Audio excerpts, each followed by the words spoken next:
When we last left Borley Rectory, we encountered ghostly nun apparitions, claims of items being thrown at residents, and headless coachmen seen driving phantom coaches in the night. This week, we'll dive right back in to discuss some of the shadier characters associated with the Rectory. So stick around to see the shit show that ensues and find out if you really can get civilist from a ghost nun. What was that? That's not our intro, but it's okay. I don't know where our fucking intro went. It's not in here anymore. It's evil! Don't touch it! It's alive! I was with you. They're coming to get you. By the power of Christ. This is... Me? Hello, Mr. Fancy Pants. Oh, happy Tuesday, Matt. Oh, happy Tuesday. I was like, tell me you heard that too. Yeah, I fucking heard that too. I think there must be a ghost in the machine, man. What's going on? Oh, shit. So, Borley Rectory, part 2. Let's do it. I like the ghost stuff. I was editing the first one, and I got to stop doing accents because they're just fucking horrible. No, it's fantastic. I think that's what's charming about it. I don't know about charming. Oh, it's super charming, I think. I think you're full of shit. Oh, and by the way, happy Samhain. Yeah, it's getting close to Samhain. No, it is Samhain. Oh, it will be. Yeah, when this is dropped. Okay.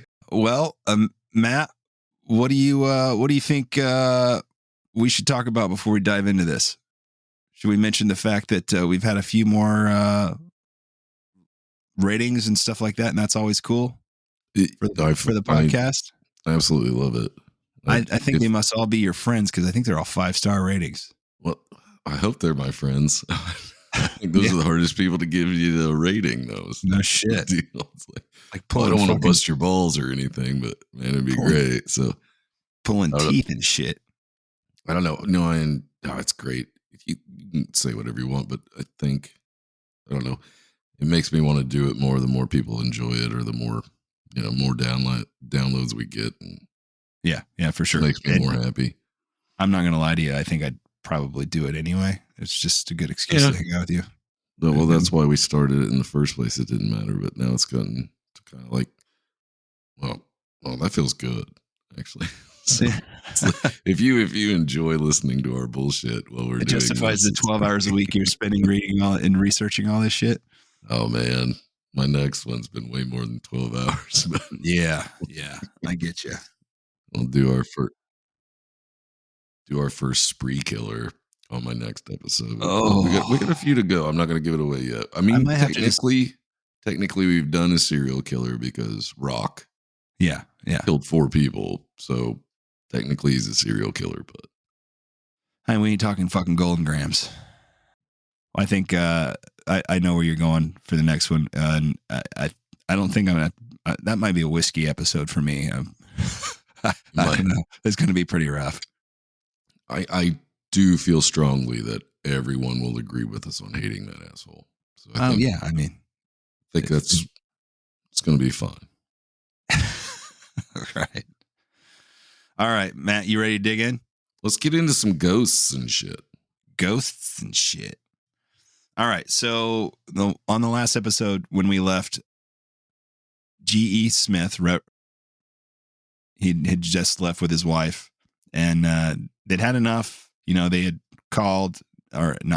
they had notified the newspaper, and it was just a fucking shit show.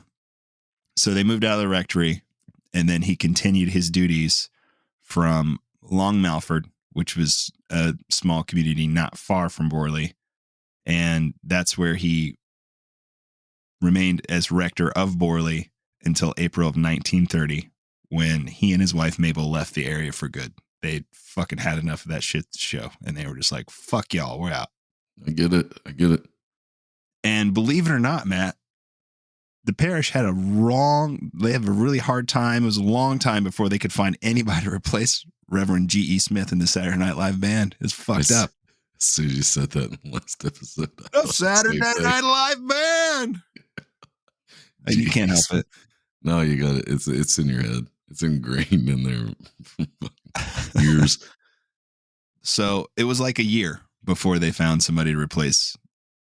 And so the following year, the Reverend Lionel Agernon Foister. How would you like that to be your fucking middle name? Agernon? Agernon? Yeah. You sound like a mythical creature, kind of. Agernon. Yeah. Something comes up in a cartoon. That's like your pet dragon that sits on your shoulder or something. Well, Lionel, he was a first cousin of the Bulls. And he and his wife moved into the rectory with their daughter that was adopted. Her name was Adelaide. And Lionel had previously visited the rectory when he was younger. You know, he was related, and he knew the house's history. He was familiar with it, but he really didn't give a shit. He was just desperate to get back to England. So he was so desperate to get back, he was cool with all like the ghost activity and everything that they said had happened. Motherfucker. That is a desperate mofo right there. You gotta want to get back home to risk a vase getting thrown at your face. Vase, or getting syphilis from a nun ghost with a sweet ass. If you ask for a nun ghost, you're gonna get syphilis, and that's how it works. Everybody knows the rules. That's right. All right. Lionel, before they had moved back to England, he had suffered a heart attack doing missionary work in Canada. Okay. And the doctors had warned him that he may not survive another Canadian winery. So he decided to take anything he could get back in England. That's why he took the fucking job. He was like, fuck it, I'm not going to die here with all these people telling me they're sorry. Sorry about that. So Canada causes heart attacks. I guess. Get back to England. Is the temperature that much? Well, I guess it would. Yeah, it is that much. Yeah, it is a bit different. It's quite colder there, I believe. It's not as bad. It's not as temperate. So I'll tell you what, out of all the people that we've covered that have lived in the rectory, the most batshit fucking crazy nuts one of them all, I think, is Lionel's wife, Marianne. She's a fucking shit show, man. I mean, let's for do real. This.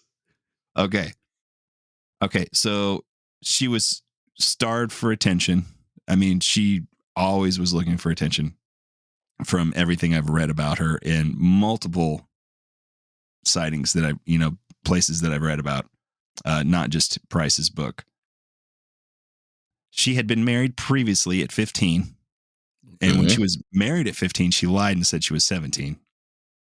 She married this Irish clerk named Harold Greenwood prior to marrying Lionel. And this Harold guy, he abandoned her and the son that they had, who was given up for adoption, by the way, because she was so young. And there are no records to indicate that she ever got divorced from this guy. It's just like, well, she just fucking married Lionel right after. It was probably like so short it didn't matter anyway, I bet. Yeah. She was just a shit show, man. Just fucking total shit show. We'll get in a little bit more here as we go along, but okay. Let's continue with the rectory part of this. So the rectory sat vacant for about a year before they arrived in England. And even when they arrived, they didn't move into the rectory immediately after.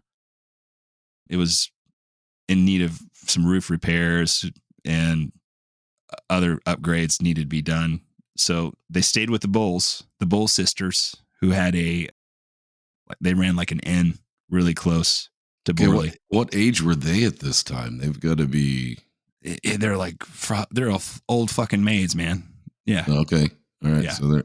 But it is Lionel's cousins. These would be his cousins, so it would make sense that they would stay with him until all this stuff got done. Because if you've got bad roof, you got a bad roof going over there, and you're going to go through an English winter with no heating, no anything. Yeah. It's going to be a disaster, man. Yeah. So it took quite a while before all these improvements were made and they could move in. But as soon as they did, the paranormal activity started up more fiercely than it ever had been before. Like, They were starving for some energy to feed off of. I Now they got guess. some people in there. I guess, or Marianne was just a whore for that shit. I don't know. Strong possibility. We'll never know. So immediately after moving in, Marianne begins hearing her name whispered through the hallways. And then young 3-year-old Adelaide was locked in a room that there was no key for, Okay. which is kind of crazy. All right. Okay, that's creepy as shit.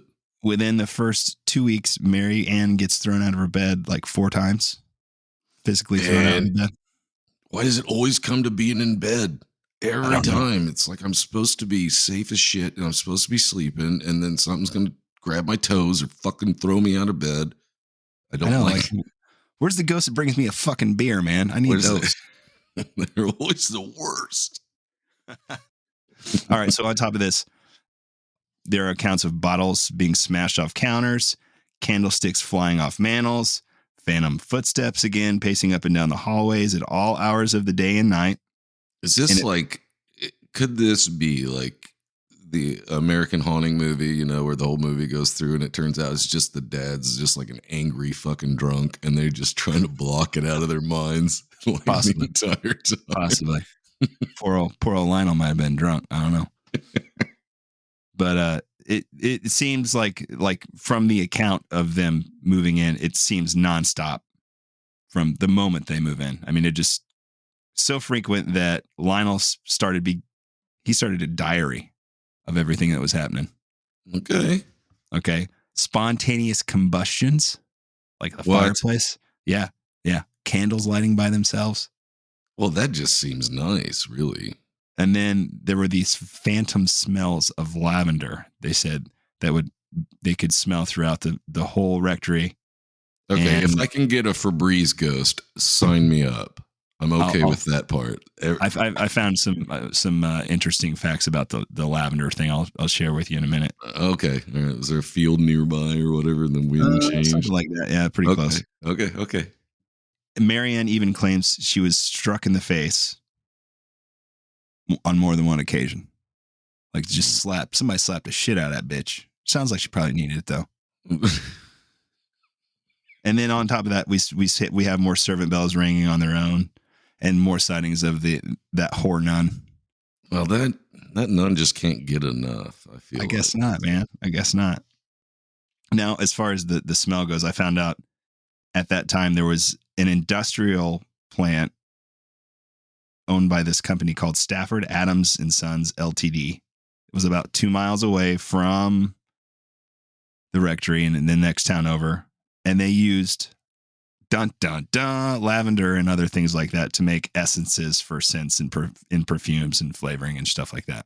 Okay, well that claim's over then. That doesn't count anymore. Yeah, I was going to say I lived in Champaign, Illinois for a while, and there's a craft plant there. And I don't give a fuck where you're at. 10 miles away.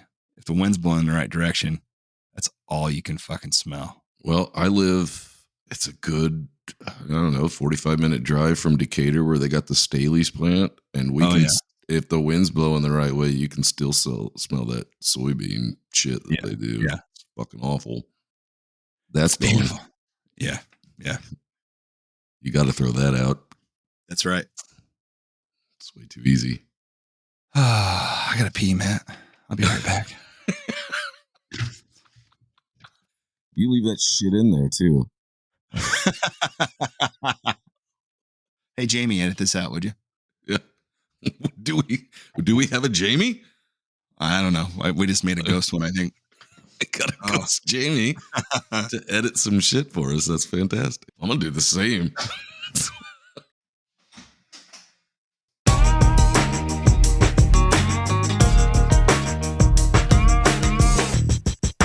Woo! I can breathe. I can breathe now. All right. So yeah, I think that whole lavender thing was probably just happenstance. Could be easily explained.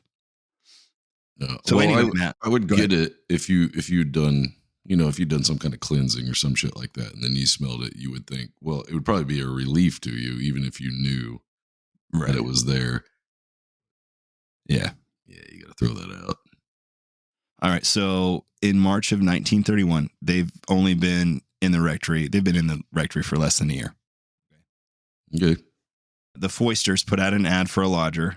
And by the Foisters, I mean this crazy bitch put out an ad for a lodger.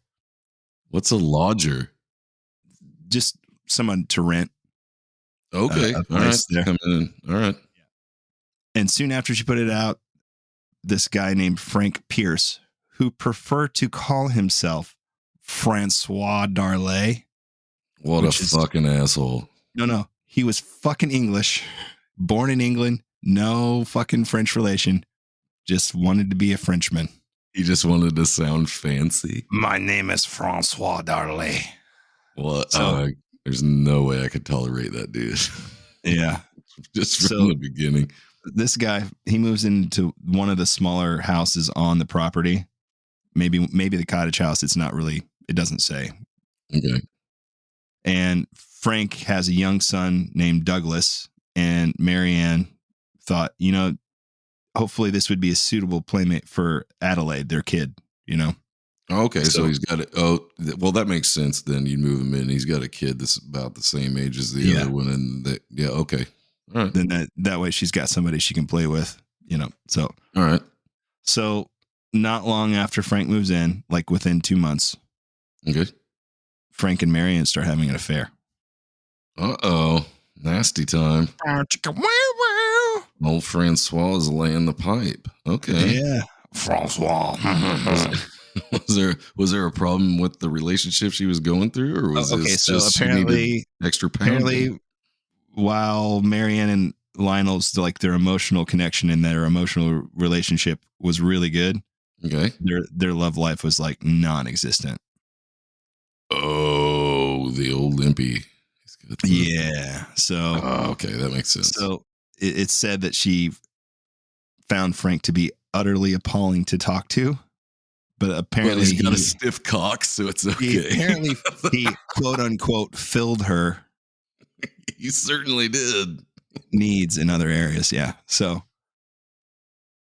anyway, yeah. So now you're like, we're fucking total soap opera mode now, right? Oh, it's getting crazy, yeah, man. Yeah. And plus, this chick Marianne seemed like I said, she's the craziest batshit bitch of all of them.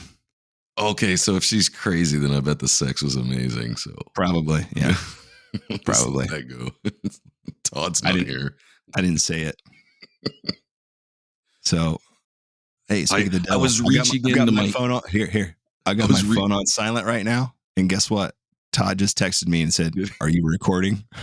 I just reached into my inner Todd to pull that out. Yeah. Make you fucking come up with a disclaimer before this episode, asshole. So after about a year of living with all this nonstop paranormal activity in the home, I feel like Ethel- the majority of the paranormal activity just makes you want to cheat on your spouse. It seems like wow, whatever this energy is, it's that's just like not much more reason to get the fuck out of there, I guess. I don't know. it's driving it. Right? So Ethel Bull, one of the Bull sisters, she suggests to Lionel that he should contact Harry Price because, he's he knows everything, right? Mhm. And so Lionel does. And in October of that year, 1931, Harry Price returns to Borley and he brings 2 members of the National Laboratory for Psychical Research, which we had mentioned earlier is the little bullshit society that he made up for himself. Okay. That sounds like fun. Doesn't I bet they're fun people to hang out with. Well, I bet they're yes men, I'm guessing. Well, if they're hanging out with him, well, okay. I bet he pays them, so yeah. Yep. So during Price's visit back, he claims to experience paranormal activity that seems different from his previous visits. And he sits down and listens to the Foisters' accounts of phenomena that they had experienced. Then he does his routine check of the rectory and the grounds, blah, blah, blah, blah. And then he re-enters the rectory. Okay. So All right. then he goes down to the cellar and he claims that a wine bottle is thrown down the stairs into the cellar at him and it smashes right in front of him. But unlike his previous visits to the rectory, he knows he's not alone in the house this time. He knows that Marianne is upstairs. Yeah. So does he think she's chucking bottles at him? Yeah, that's what he thinks. Okay.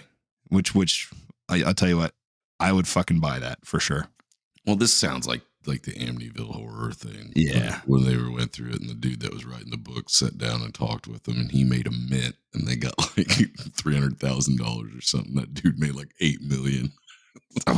Well, that's why you get that shit in writing, man. Before you sign on the dotted line. So it works. So on the same visit, same things had happened as previously. Servant bells ring on their own. Keys fall out of the doors on the ground floor.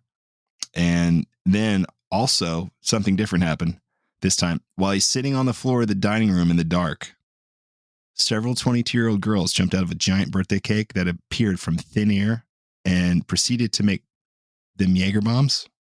How do I get that to happen? Why the girls pole danced for them for approximately 45 minutes. That sounds like a fantastic evening. I'm not going to lie to you. I just made that part up. Okay. I was going to say, what were they drinking? Absinthe? Jaeger bombs, man.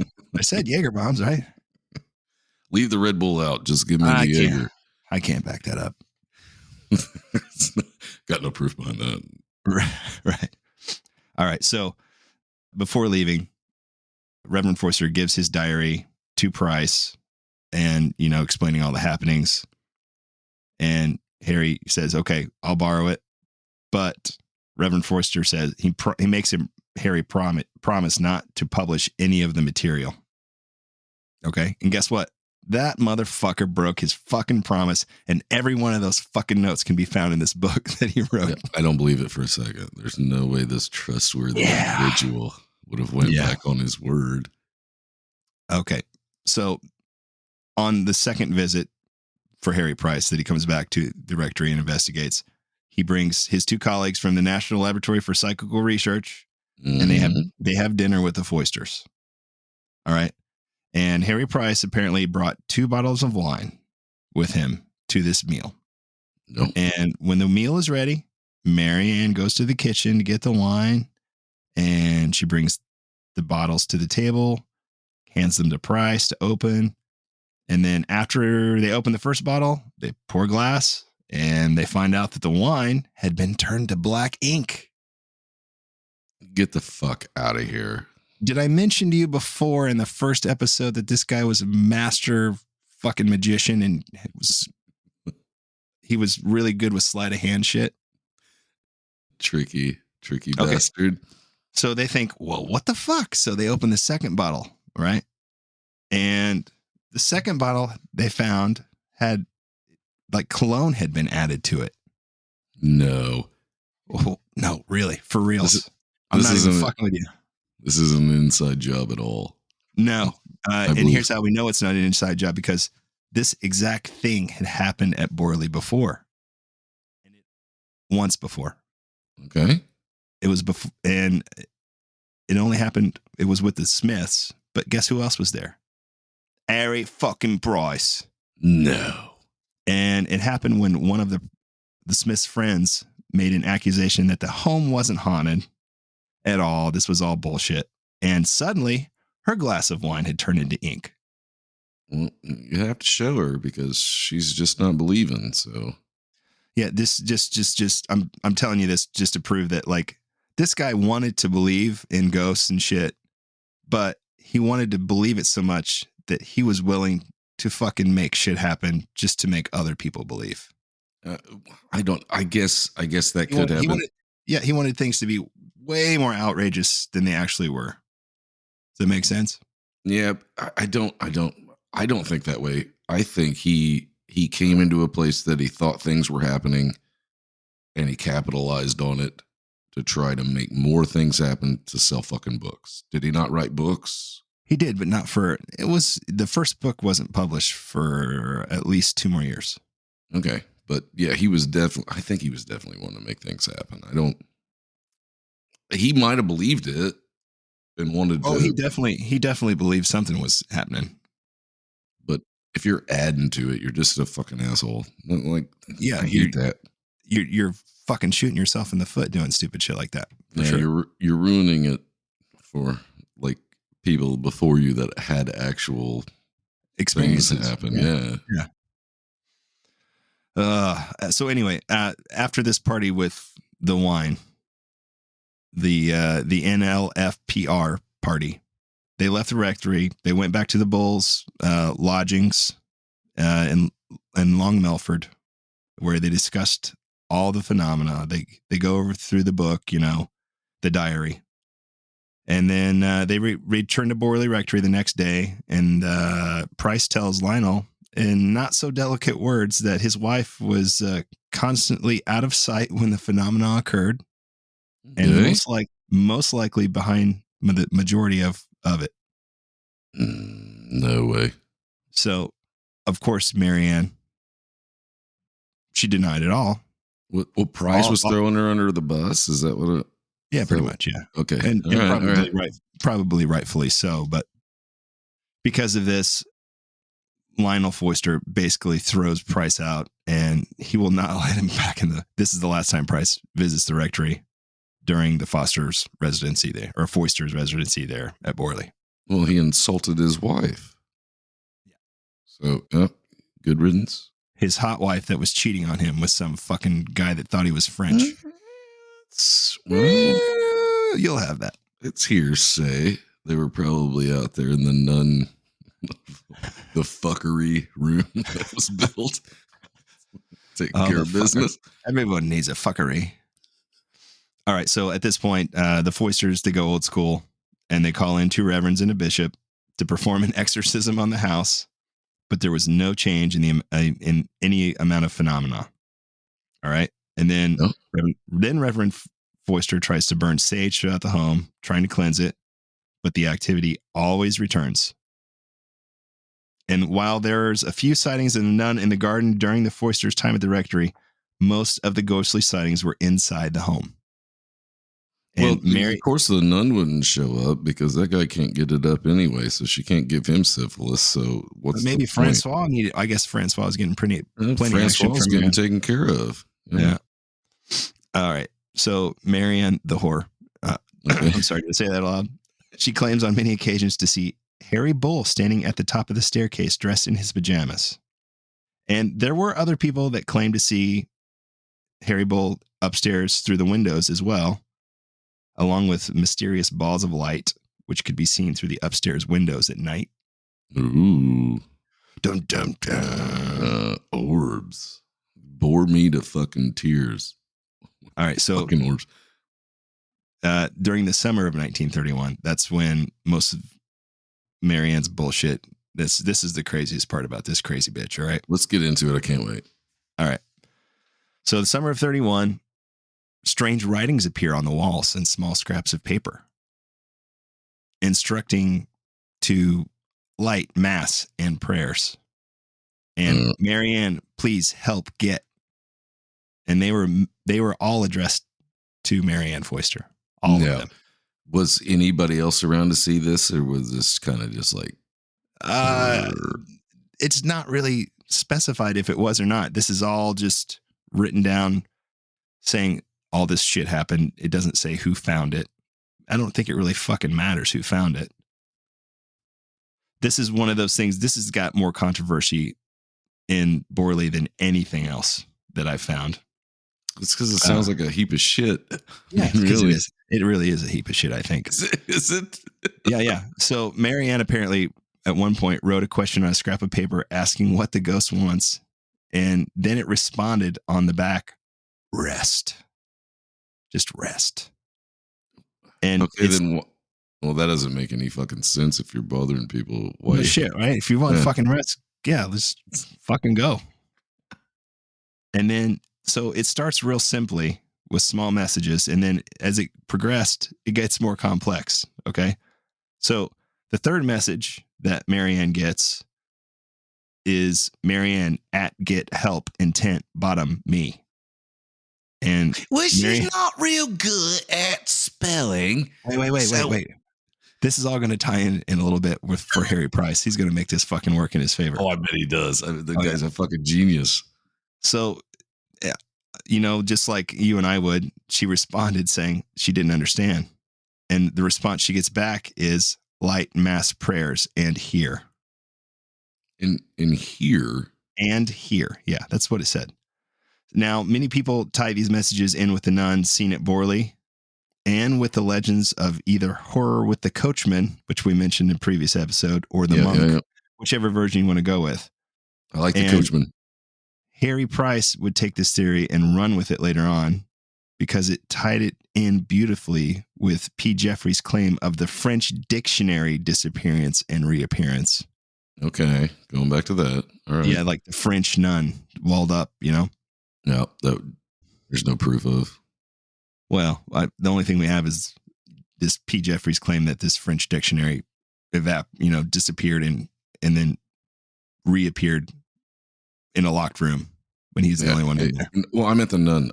Was there proof of the nun actually being there? And no, none. Just all the sightings, just the claims of the sightings. That's rather shocking because they talk about it quite a bit. It seems like seems like it should have really been part of the story. Yeah, it's fucking nuts.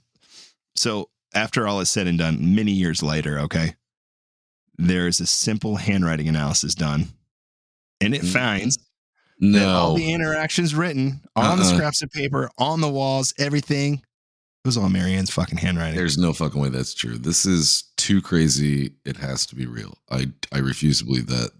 And when she was confronted many years after that, she admitted that she made all this shit up because she was bored. I get it. Yeah, there's no television. I get the bored part. Absolutely. Yeah, there's definitely no fucking television, Matt. Yeah.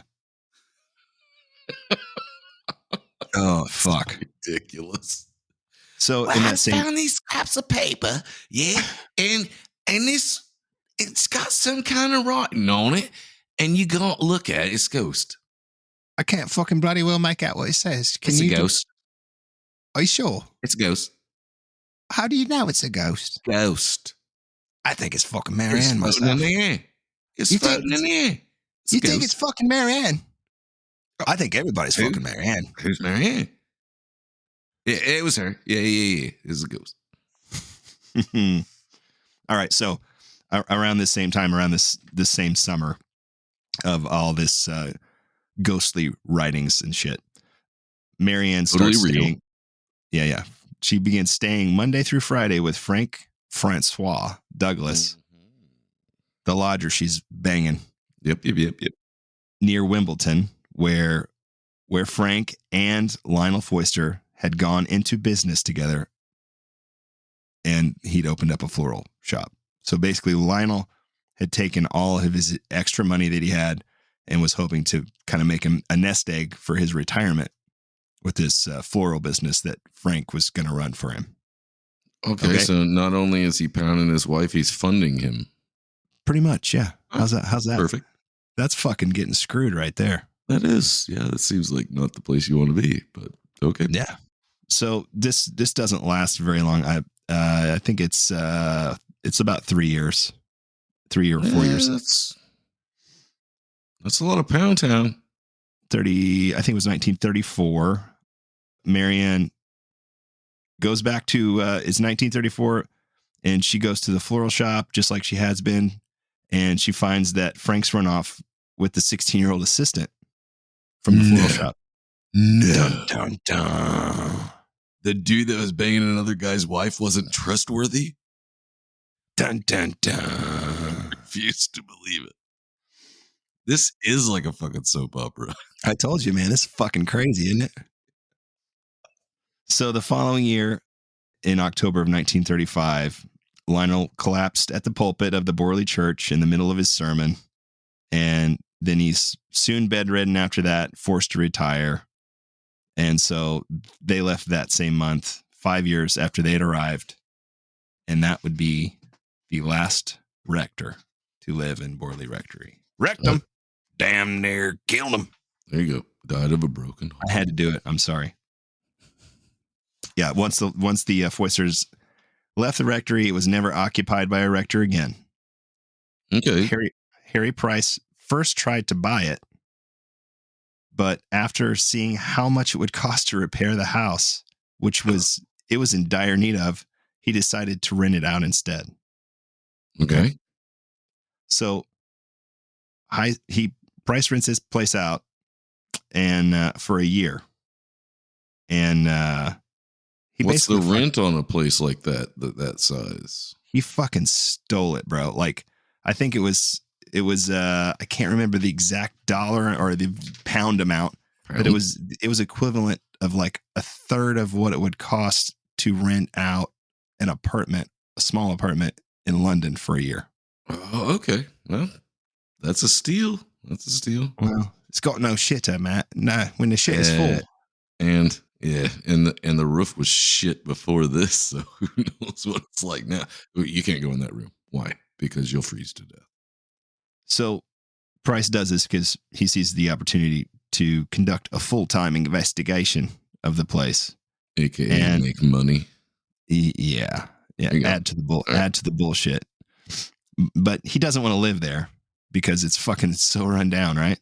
Right. So he places an advertisement in the Times, and he looks for volunteers to stay in the house on weekends. Oh, okay. And he pulls together all these people. I think he gets like over 100 candidates that like apply for this. Fucking kidding me? No. They want to live in this shithole for a year? They're not living there. They're just there on weekends. They're like basically you're staying like Friday through Sunday. Okay, so you kind of fucking nailed it in the first episode with the house on Haunted Hill kind of thing. Where exactly that might have been where they got the idea. Okay, yeah. That's what I think when I thought about that. So, but Price fucks everything up from the fucking get go with this whole investigation, right? Let's have it. Okay, so let's see. 70 people he actually picks to do these investigations from his advertisement. And he makes a guidebook, which he calls the blue book, I believe. The value of vehicles? Also called Supposed Haunting at Borley Rectory, Instructions for Observers. And it offers instructions to the supernatural enthusiasts he employs, telling them precisely where to look for many phenomena which had been seen on the property, focusing primarily on the Blue Room and the Nun's Walk. Okay. So he's got pamphlets for them to follow, so to make sure they stick to the guidelines. And so if you're going to do a fucking experiment, you don't fucking tell people what they're supposed to fucking look for, dipshit. You know what I mean? No, it's just like, no, I want you to look for a fucking nun walking down. You don't say that. She's like, if you notice anything unusual, please note it. Just note anything. Exactly. Yeah. I mean, he fucked it up from the get-go. He's like, oh, I want you to look for a fucking nun, and then I want you to look for this shit happening. You know, you don't. That way, if you see anything, it's already impregnated into your head that's what you were seeing. Yeah. Guy kicked himself in the dick before he started. Yeah. So, like I said, rather than letting these people see and experience things on their own without having any knowledge of it, of the house or, anything that had happened, he told them what to look for. And he constantly was like telling us, oh, have you seen the Headless Coachman? He may have not have mentioned that in the book. Oh, have you heard the ringing bells yet? God, I hate this cocksucker. Footsteps, all of it. I mean, this guy's just yeah. He just laying it out.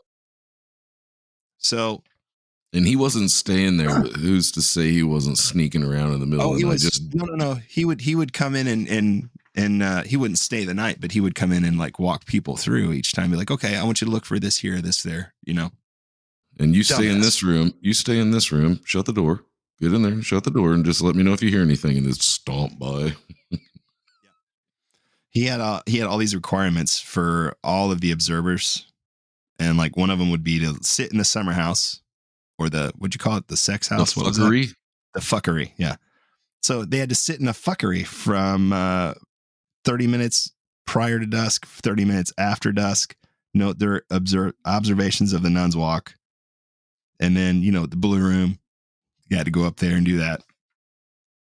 And he made a section at the end of this instruction book noting that not all the things they would experience at Borley would be paranormal.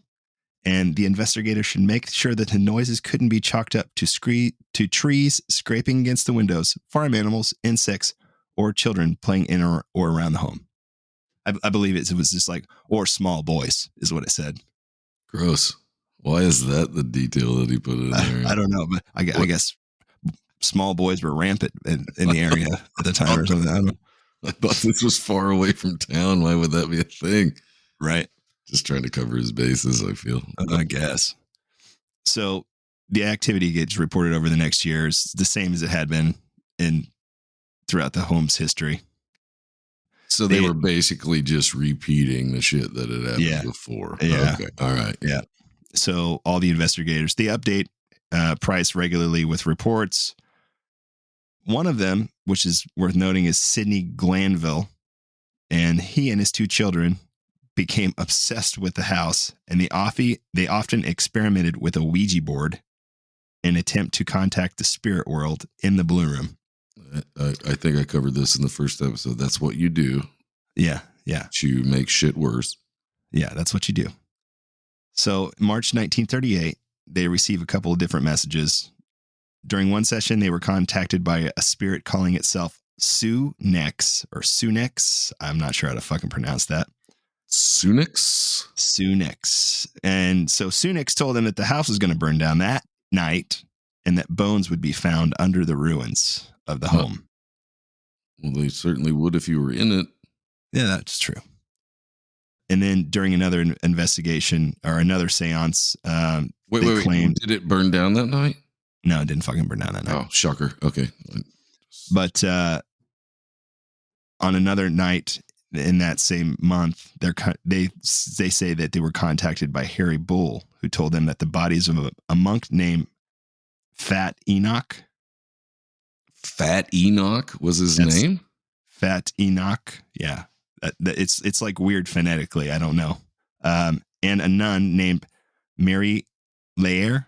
It sounds kind of fucking French, doesn't it? A little bit. And then the Enoch thing I get for a monk. I just don't. Was he a bit overweight? Is that why they called him Fat Enoch? I don't know. Anyway, they claim that Harry Bull said that this monk and this nun named Mary Lair were buried in the garden. So that would that'd bring back the fact that that's why there's this or that. Right. But here's my deal. Like, so if you get these claims, how long does it fucking take you to go out in the garden, just fucking dig around a little bit, see if you find any fucking bones? Could have done it right then and there, right? Did they ever do it? No. This is March, okay? And Price has this place until fucking December that year. He could have just fucking done it right then and there, but no. I think it just kind of adds to the fucking lore for him if he doesn't do it. Wait till December, then it'll be. Yeah. Wait till after December, yeah. That's prime Too late time to for do it. digging. That's right. So in that December, Price's investigation came to an end, and then the rectory gets purchased by Captain William Hawes Gregson. Man, the names back then. Boy, yeah, all the fucking names. Anyway, this guy seems like a real fucking piece of work too. He basically bought the homes because he heard about its reputation, and he was hoping to exploit it because of its history. Like rent it out to people wanting to do ghost tours or whatever. So, well, that makes sense. I mean, I get that. If he's the guy before it, just trying to amp it up to make some money, kind of seems like a dick. But if you someplace that's supposedly haunted and you buy it and rent it out to people that want to come there. I mean, I actually get that part of like, let me see what you find. I mean, if you find something, that'd be cool to see. But that Price dude was an asshole. We'll get even more into that in a little bit. Uh-oh.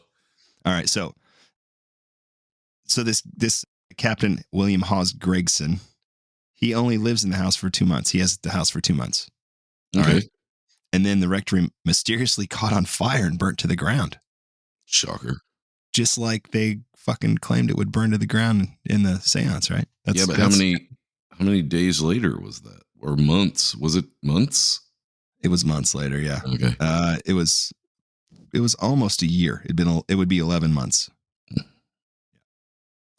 So the weird thing is while this place is going up, while Borley's up in flames, you know, there are claims that say a small girl in a blue dress and a man wearing a bowler hat could be seen upstairs in the windows while the rectory burned down, just like Really? staring out the windows. Yeah, when we mentioned that in the last episode. Yeah.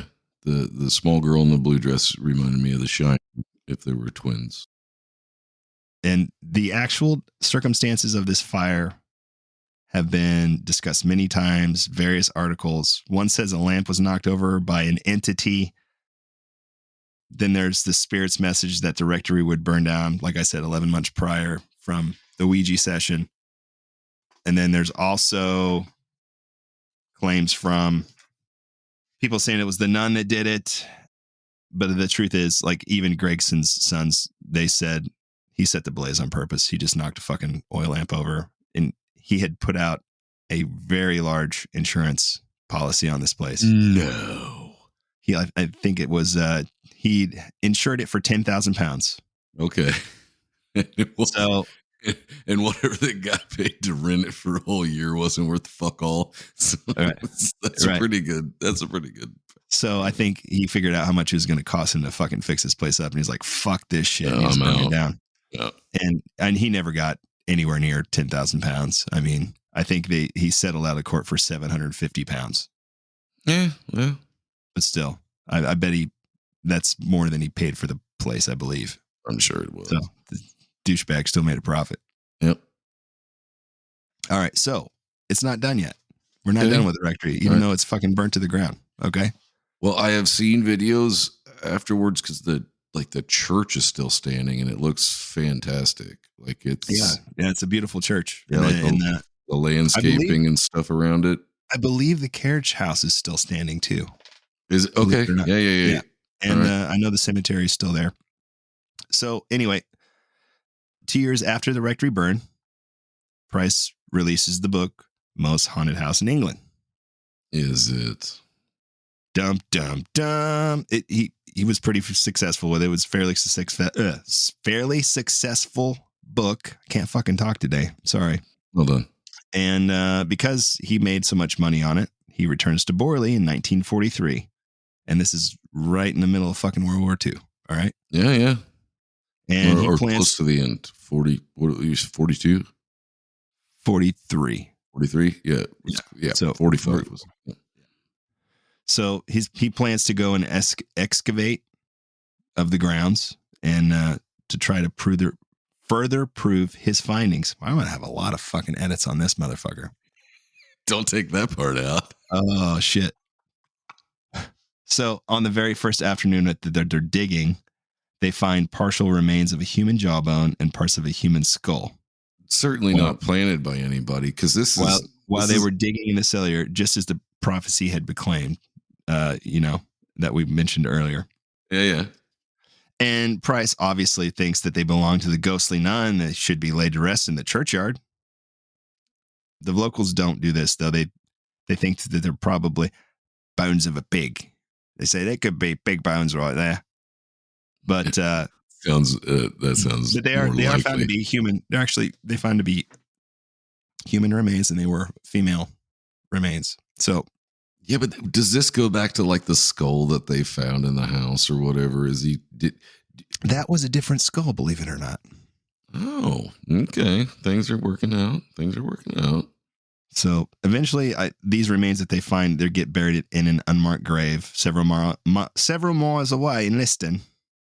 And it was only preceded by Price and the current rector at the time, Rector Henning and his family. Okay, we already know Price is a shyster motherfucker already. So yeah, for sure. This is like the Curse of Oak Island kind of shit where they're going to dig for some stuff. Oh, crazy. Look what we found because he fucking kicked it in the hole while they were digging. He's like, oh, what is that? A coin in the well? Oh, could it be?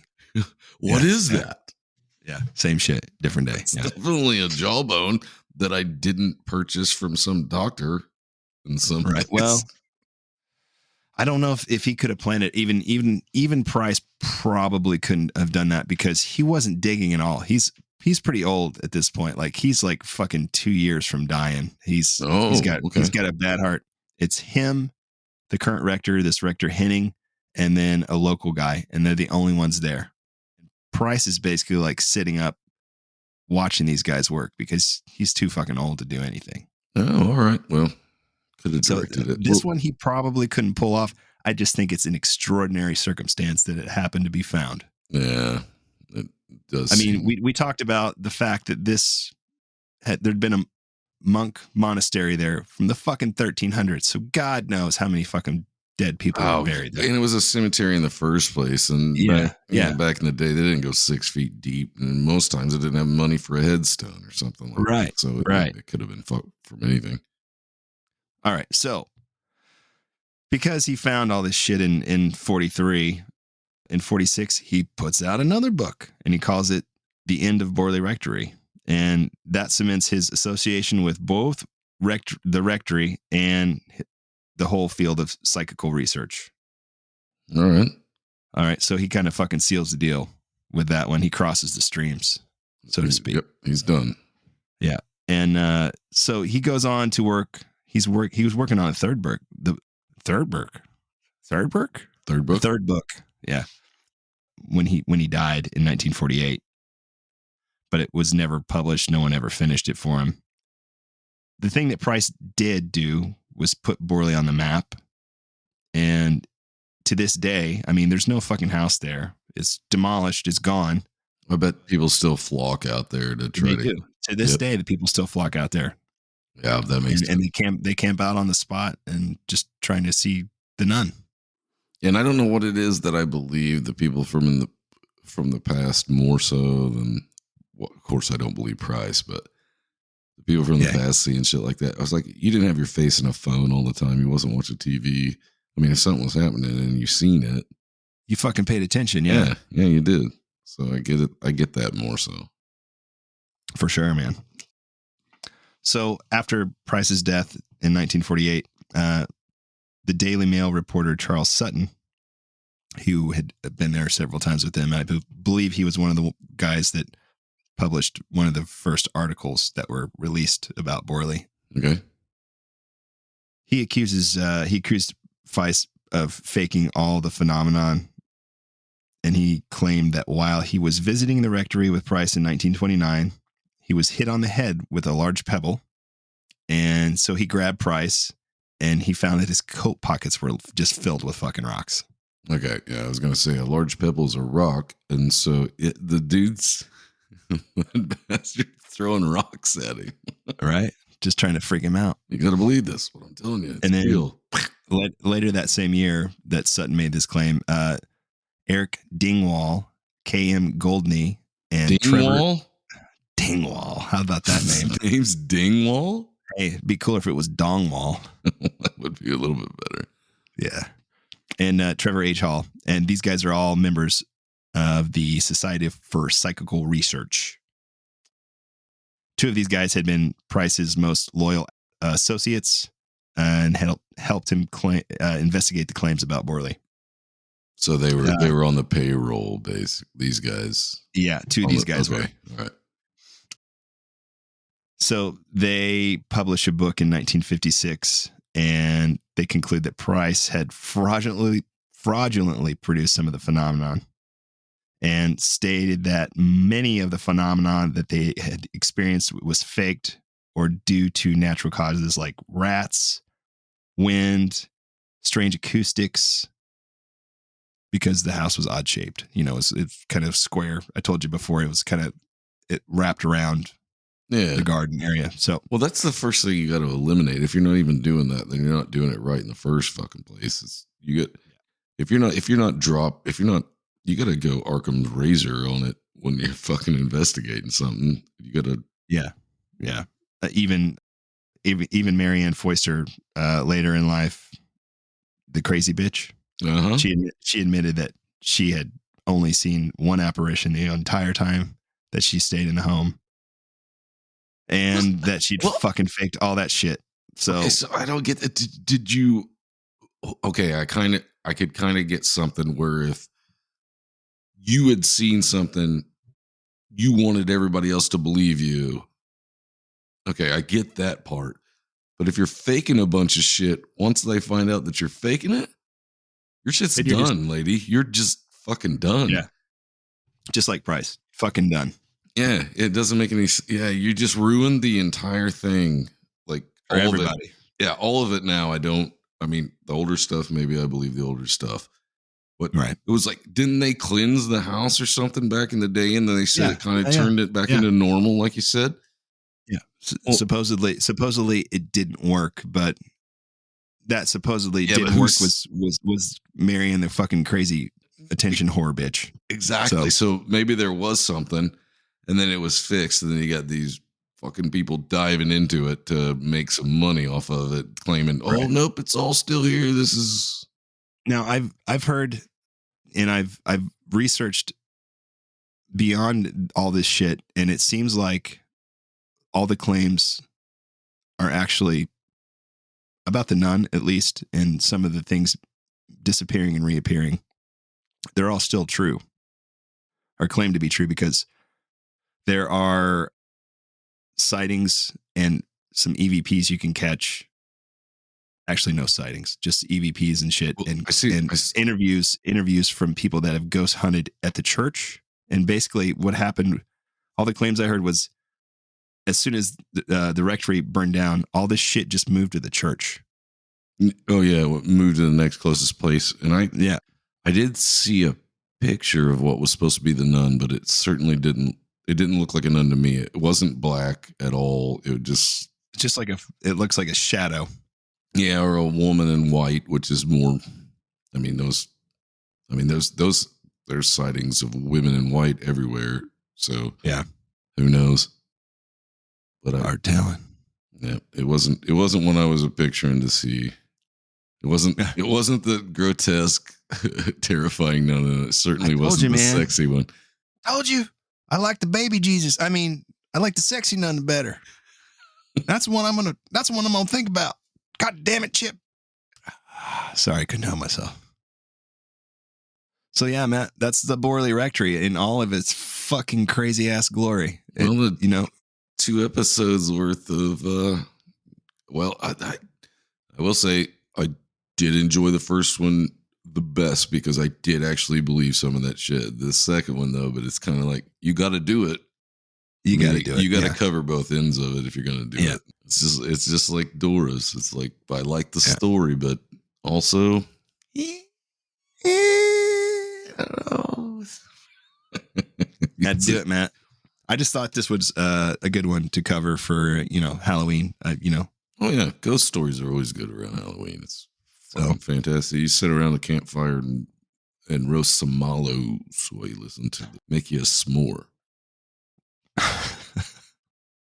Guys, thanks for continuing to like, rate, and review the podcast. Hell and yes. Subscribe. If you want to get a hold of us, it's easy to do. Just email us at hmfppod@gmail.com. We love hate mail. We love ghost stories. Bring the fucking stories. Please bring stories. If you got stories, we'd love to get you on here. If you could sit in on a cast with us and fucking tell us the story, we promise not to be too rude. No. We can't actually promise that, but I can't. We'll do our best. Don't hold me to anything, but I can be fine. That's Matt I worry about. I want to hear it. I want to hear the stories of things that have happened to you. It's just so I can be, I don't know, either more comforted in my life that I'm living now, or more afraid that it could happen later. So I don't know. I enjoyed this quite a bit. It was fun to talk about ghost nuns and syphilis and how you can get it from. When is it not fun to talk about ghost nuns giving you syphilis? That's when they're giving you syphilis. That's probably when not you that receive fun. it. That's when there's a problem. Right. Well, guys, thanks for hanging out with us again. Happy Samhain. Everybody have a great day, and we will see you next Tuesday. See you next Tuesday. Later. It's evil! Don't touch it! It's alive! crazy. They're coming to get you. Power of Christ. This is Hello, Mr. Fancy Pants.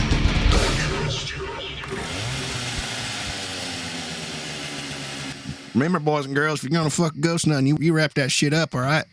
Don't want that syphilis. Syphilis spreading harlot?